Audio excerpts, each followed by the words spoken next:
Alright, so if you've been watching my videos here on YouTube, you know I am at the very end of the ball python breeding season this year, and all my eggs have hatched and all my ball python hatchlings are up in my hatchling rack. So I thought what I'd do in this video is pull out pretty much the best of my ball python hatchlings and show you kind of the cream of the crop that hatched out this year. And I'd say probably a lot of the best stuff I'm planning on holding back. Of course, last year I was planning on holding back like 10 or 15 snakes, and I ended up with a whole rack full of ball pythons and decided I really couldn't hold that many back. Got halfway through the year and I realized a lot of my holdbacks, I just didn't really want that many snakes. I didn't really want to expand that fast, and I ended up selling a lot of my holdbacks from last year. And it's always a struggle. You really want to keep them all, but you really can't. And I want to show you today kind of the best of the best. I don't know what Bobby's doing.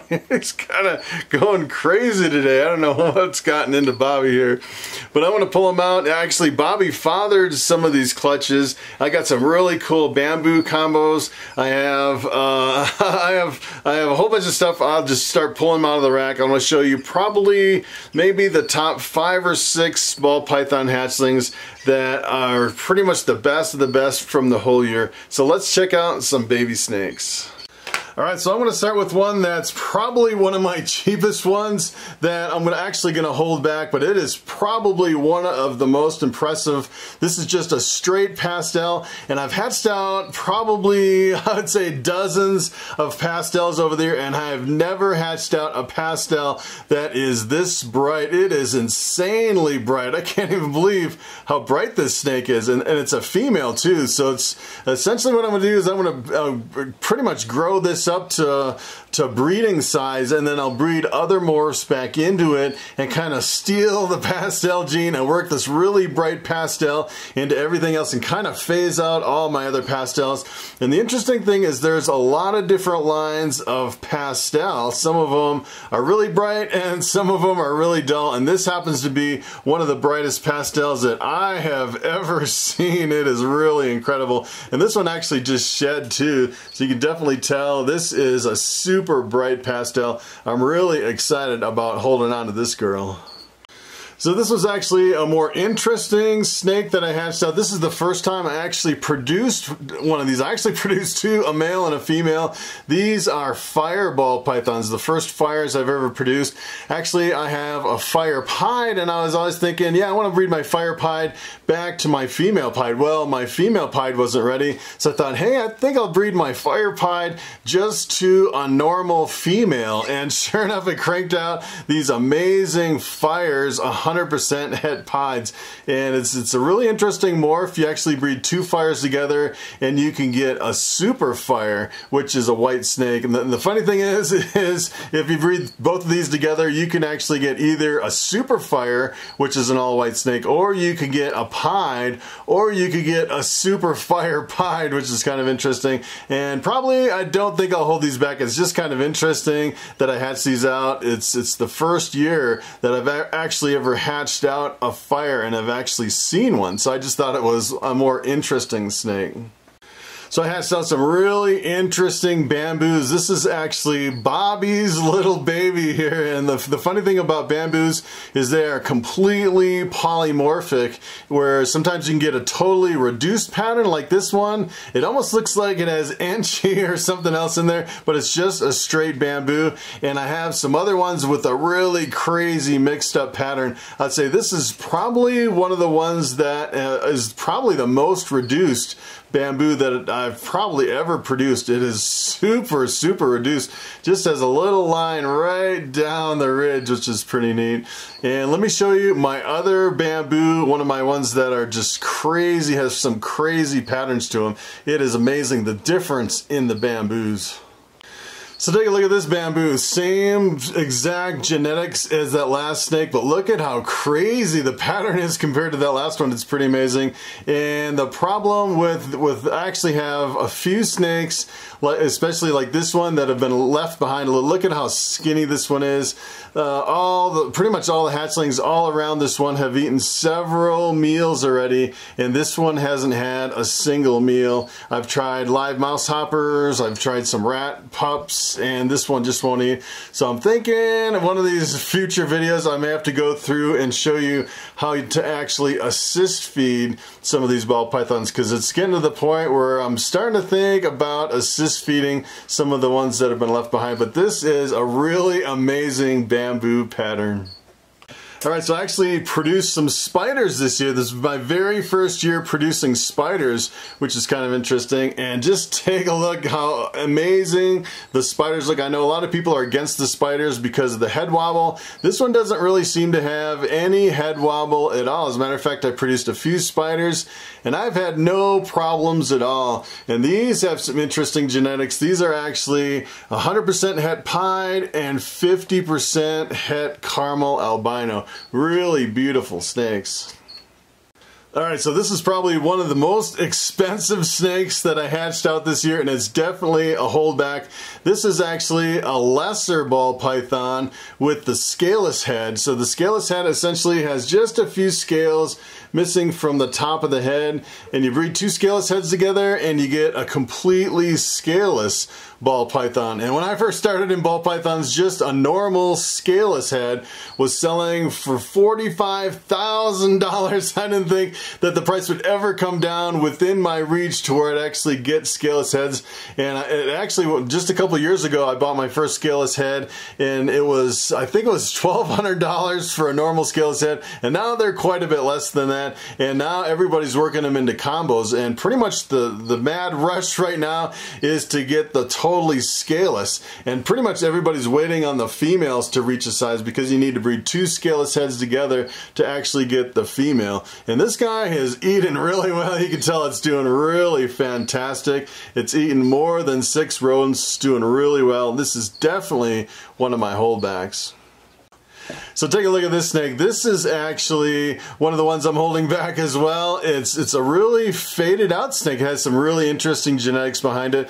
This is actually a super pastel pinstripe 100% het Desert Ghost, and if you've ever seen the Desert Ghost stuff, it is pretty amazing. I actually have 2 Desert Ghosts, a male and a female, and my female didn't lay any eggs this year, and I thought, you know, I know the female I've just been kind of waiting on, and I thought I'd take that male and breed it to some other stuff. I actually bred it to a Lemon Blast to get this one, so this actually carries the pastel from the Pastel Desert Ghost male, and it also carries the pastel pinstripe from the Lemon Blast. So I hit all the genes, 100% het Desert Ghost. I'm definitely going to hold this back, and I'm going to breed it back into my Desert Ghost project.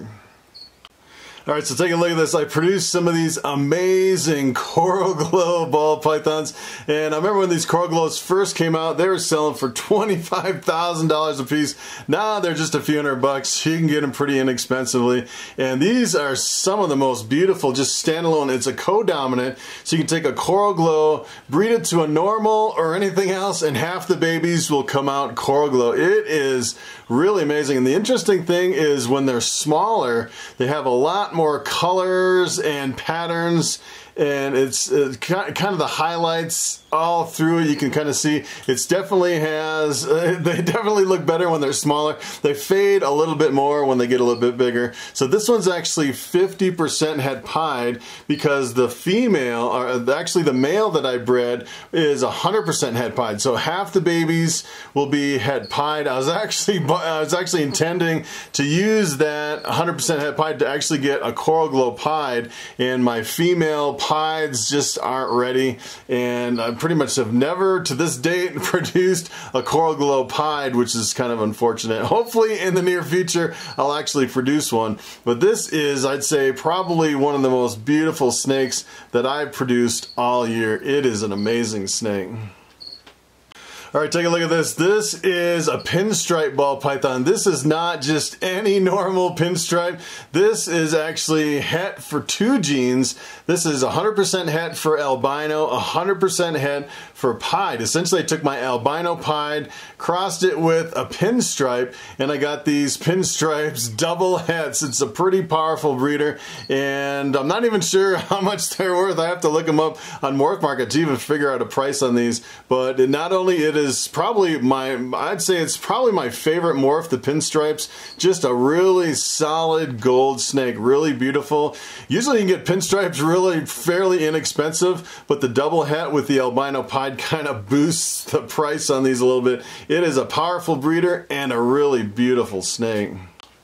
Alright, so here is the crown jewel of the entire year. This is probably, I would say, this is probably the most expensive, normal classic wild type snake that you will probably ever run across. As a matter of fact, if you're probably to guess how much this would be worth, you'd probably say, oh, that's probably worth 50 bucks. And what if I told you I could probably sell this, I could probably get $1,000 for this snake right here. For a pair of these, I'd probably get $2,000, but the thing is I actually produced 6 of them, and I'm going to hold them all back. These are actually triple hets, albino pied clowns. It's an amazing combo. If you actually breed 2 of them together, you get a whole rainbow of different snakes. You'll get, well, actually you'll get albino pieds, clowns, and all the combinations of the 3, which is pretty cool. And essentially, I haven't really figured out which ones are the males and the females, and it's pretty interesting to see that it really doesn't look that much different than a normal. You can see the patterns a little bit jumbled up, and if you look at the belly, you can't really tell it has much of a het pied. I was actually wondering how these would come out, and I actually looked on Morph Market, and it looks like this might actually be the first time these have ever been produced, the triple het albino pied clowns. As a matter of fact, I was looking for a visual albino pied clown and I couldn't find one. So actually what I did is I pulled up the genetic calculator over on Morph Market, and I kind of wanted to show you what the potential is for actually breeding 2 of these snakes. So if you breed 2 of these together, you could get an incredible array of different snakes, even though these look completely normal. So let's jump over to the genetic calculator, and I want to show you the potential of a pair of these snakes. Alright, so take a look at this. I am over here at the World of Ball Pythons on the Genetic Wizard, and this is essentially where you can plug in all the ball python morphs and figure out all the results. So what I did is I came over here and I plugged in het albino, het clown, het pied for both the male and the female. Essentially that's what those are. Those are triple hets, and if I breed them together, take a look at this. This is all the stuff that I can expect here. It's a whole list of all these different snakes. And you could get normals, you could get pieds, clowns, albinos, you could get just a whole list. And the interesting thing is, say for example, if you produce a clown, you know, the clown could be het albino, the clown could be het pied, or the clown could be het albino pied, or it could just be a straight clown with no het or no pied. So there's kind of a, I guess I think that it's like a 66% chance that you actually have those as hets. So sometimes you'll produce something and it'll be possible het for the other stuff. So I kind of want to show you some of the possible combinations. This of course is just the normal classic. This kind of looks like the parents, and the interesting thing is if you kind of scroll through all the different pictures, you see even the normals are pretty variable. I don't know why some of these pictures are kind of glitching out over here, but the normals are really variable as far as pretty much everything across the board that you can produce. It's pretty polymorphic, and you see a lot of variability from one to the other. So the other thing you can produce is the pieds, and if you haven't seen the pieds, it's essentially the splotches of white on pretty much on a normal snake, and you can kind of scroll through these. You can see there's a huge variability of the amount of white that's present. Some of them are completely white. As a matter of fact, if you mix other genes in, like the spider, you get a spider pied. This pretty much looks like a spider pied, but on the other hand, you really can't tell just by the amount of white. You could still have just a straight pied that looks like this. These are actually listed under a straight pied. So you can have a little white, you can have, for example, this one right here is what they call a low white pied. So it's pretty much, you know, kind of a random whole bunch of different amounts, less, you know, they say it doesn't really matter how much white the parents have, the offspring can have more or less white. It's kind of unpredictable, which is kind of interesting. So if you come over here, another thing you can actually produce is clowns. So it's amazing that you can cross two of those normal looking snakes together. You can get the pieds and you can get the clowns. The clowns are kind of neat too because they are extremely variable. You start clicking through all these clown pictures and you can see it's pretty polymorphic. Some of the colors are a lot different than some of the patterns. Some are a lot more reduced where the sides are wiped out, and some of them have a lot of pattern. It's almost like the bamboo where it's really polymorphic. You get some that are really reduced and some that are really kind of a crazy pattern. It's kind of interesting. And the thing with the clowns, if you really take a look at the clown, to identify the clown, really you want to look at the head stamp. And you notice all these clowns have a crazy pattern on the head. If we can kind of scroll over, you can see on this one, it has a really unique pattern on the head. So if you have clown in your combo, more than likely you'll have an interesting head stamp. So another thing you can actually produce is the albinos. So you're producing pieds, you're producing clowns, and here you're producing albinos too, which is kind of interesting. And the albinos, I would say I think it's more line dependent on the albinos. Some of them are really high contrast and some of them are really faded out. And sometimes you get these little black splotches on the albinos, which is non-genetic paradoxing. It pretty much can show up on any snake, but you can see it a lot on the pieds, which is kind of interesting. On the albinos, sorry. And you can actually come over here, and another combo you can get is the clown pied. So this is actually the clown with a pied on top of it, which is kind of interesting. And it pretty much looks like a regular pied, but you can definitely tell it has the crazy head stamp of the clown, which is pretty interesting. And sometimes you get some really crazy patterns with these clown pies. It looks really impressive. It's pretty amazing.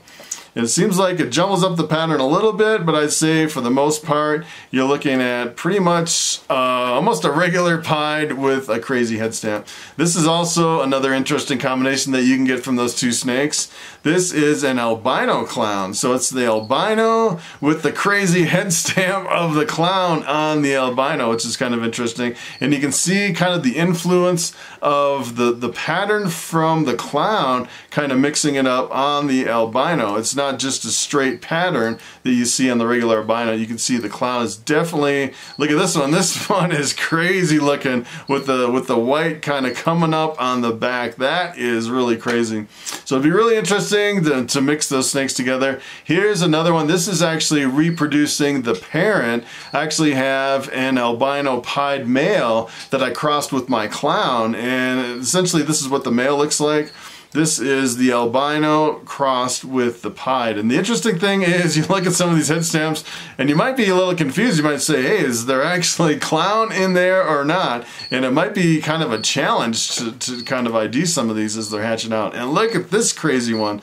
This is an albino pied paradox, which is kind of crazy. You get the paradoxing coming in, but it's essentially the paradoxing is non-genetic. So if you bred this with another albino pied, you really couldn't reproduce the black spots on the snake. You end up with, this is kind of interesting too, sometimes you get little smiley faces. I'd say not very often you get a really clean snake with a smiley face in the middle, and I'd say you probably can't reproduce the smiley face albino pied, but I thought that was kind of cool. And if you come over here to Morph Market, if you're wondering if you can actually buy a triple het albino pied clown, it looks like this is all the ones for sale, all the ones that have sold. There's never been a triple het on Morph Market for the albino pied clown.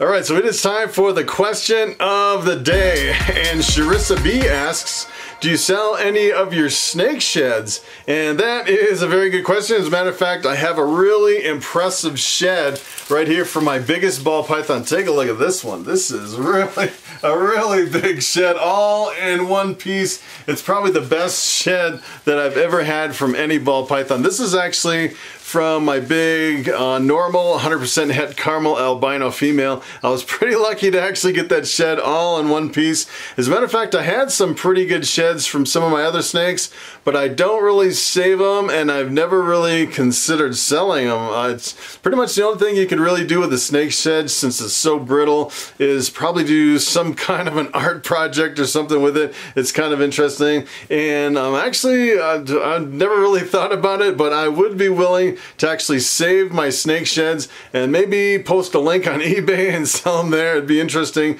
to actually sell some snake sheds. So that's pretty much it. Thanks for watching, and I will see you next time.